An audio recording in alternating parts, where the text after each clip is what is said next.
ಮಂಗಳೂರಿನ ವಿಲೇಂಚಿಯಾದ ಪಿಎಫ್ ಕಚೇರಿ ಬಳಿ ಇರುವ ವೇದಂ ಆರೋಗ್ಯ ಆಯುರ್ವೇದ ಆಸ್ಪತ್ರೆಯಲ್ಲಿ ಮಧುಮೇಹ ಜಾಗೃತಿ ಮಾಹಿತಿ ಶಿಬಿರ ನಡೆಯಿತು.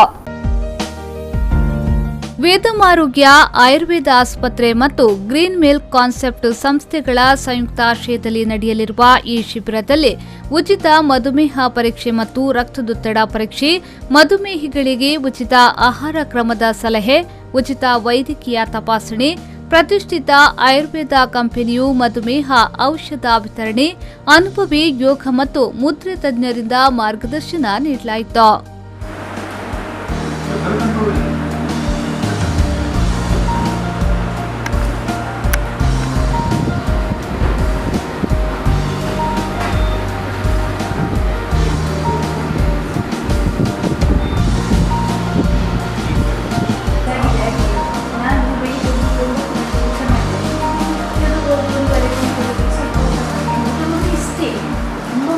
ಇದೇ ವೇಳೆ ಮಾತನಾಡಿದ ವೇದಂ ಆರೋಗ್ಯ ಆಯುರ್ವೇದ ಆಸ್ಪತ್ರೆಯ ವೈದ್ಯರಾದ ಡಾ ಸಚಿನ್ ನಡ್ಕಾ ಅವರು, ಮಧುಮೇಹ ಕಾಯಿಲೆ ಇರುವವರಿಗಾಗಿ ಜಾಗೃತಿ ಶಿಬಿರವನ್ನು ಆಯೋಜಿಸಿದ್ದು, ಸುಮಾರು 60 ರಿಂದ 70 ಮಂದಿ ಇಲ್ಲಿಗೆ ಭೇಟಿ ನೀಡಿ ಇದರ ಸದುಪಯೋಗವನ್ನು ಪಡೆದುಕೊಂಡಿದ್ದಾರೆ ಎಂದ ಅವರು ಮಧುಮೇಹ ಕಾಯಿಲೆಯ ಬಗ್ಗೆ ಮಾಹಿತಿ ನೀಡಿದ್ರು.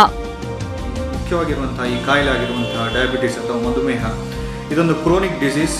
ತುಂಬ ಜನರಿಗೆ ಈಗ ಈ ಪಾಪ್ಯುಲೇಷನಲ್ಲಿ ಬರ್ತಾ ಇದೆ. ಮುಖ್ಯ ಕಾರಣ ನಾವು ತಿನ್ನುವಂಥ ಆಹಾರ ಇರ್ಬೋದು, ನಮ್ಮ ಮಾನಸಿಕ ಸ್ಥಿತಿಗತಿಗಳಿರ್ಬೋದು, ಇದರಿಂದಾಗಿ ನಮ್ಮ ಒತ್ತಡಗಳಿಂದಾಗಿ ನಮಗೆ ಗೊತ್ತಿಲ್ಲದೆ ಈ ಕಾಯಿಲೆಗಳು ಬರುವಂಥ ಸಾಧ್ಯತೆ ಇರ್ತದೆ. ಮೊದಲೆಲ್ಲ ಹೆರಿಡಿಟ್ರಿ ಅಂದರೆ ತಂದೆಗಿದ್ದರೆ ತಾಯಿ ಮಕ್ಕಳಿಗೆ ಬರುವಂಥ ಸಾಧ್ಯತೆ ಇರ್ತಿತ್ತು. ಈಗ ಹಾಗೆಲ್ಲ ತಂದೆಯಿಂದ ಅಥವಾ ಮಕ್ಕಳಿಗೆ ಬರುವಂಥ ಸಾಧ್ಯತೆ ಅವಶ್ಯಕತೆ ಇರುವುದಿಲ್ಲ. ಅವರ ಲೈಫ್ ಸ್ಟೈಲ್ ಆಗುವಂಥ ಬದಲಾವಣೆಗಳಿಂದಾಗಿ ಅಥವಾ ಸೈಕಲಾಜಿಕಲ್ ಟೆನ್ಷನ್ನಿಂದಾಗಿ ಈ ಕಾಯಿಲೆ ಎಂಗೇಜಲ್ಲಿ ಬರುವಂಥದ್ದು ನಾವು ಕಾಣ್ತೇವೆ. ವೇದಂ ಆರೋಗ್ಯ ಆಯುರ್ವೇದ ಆಸ್ಪತ್ರೆಯಲ್ಲಿ ಬೆಳಿಗ್ಗೆಯಿಂದ ಅನೇಕರು ಆಗಮಿಸಿ ಮಧುಮೇಹ ಜಾಗೃತಿ ಶಿಬಿರದಲ್ಲಿ ಪಾಲ್ಗೊಂಡ್ರು.